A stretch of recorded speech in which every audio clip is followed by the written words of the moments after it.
Yung isa yun ang parating nila. Pero ano talaga yung pinaka-active mo? Itong oyster? Hindi ito ang parating kong ginagamit ng isa. Yung isa. Ano pangalan nito? Oyster din? Hindi, onion. Onion na. Mamasitas. Hoisin. Onion naman to. Yung isa. Oyster. Yung isa, onion. Baka mamaya meron ng potato. Palit na talaga ako ng pangalan.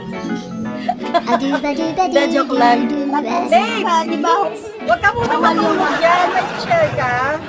Para kasi inaantok na tayo. Kaya yung mga inaantok dyan, bubuhayin natin. Kaya, thank you, Kenneth.